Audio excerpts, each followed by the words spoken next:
বন্ধুরা সবাই কেমন আছো? এখন আসছি বর্তমানে নাজিরাবাদ ঝিলমিল সরি এখন আছে ঝিলমিলে। তো ঝিলমিলের এই যে এতটুকু রাস্তাটা পানি দিয়ে সবসময় বড় থাকে, মানে বৃষ্টি হইলেই মোটামুটি একটু ভারী বৃষ্টি হইলেই পানি জমে যায়। তো ওই পানিগুলো পাড়াচ্ছি আর হাঁটতেছি।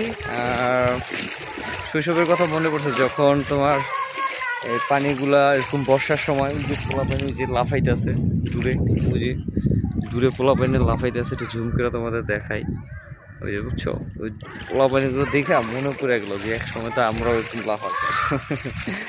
ভালোই লাগতো দিনগুলো তখনকার। এরকম বর্ষাকালে ওই ব্যাপারটাই একটা অন্য লেভেলের ছিল, ভাবতেও মজা লাগতো। যাই হোক, আর ওই দিনগুলো তো আর ফিরে পাবো না। দেখা যাক সামনে আল্লাহ তাআলা কি রাখছে ভবিষ্যতে।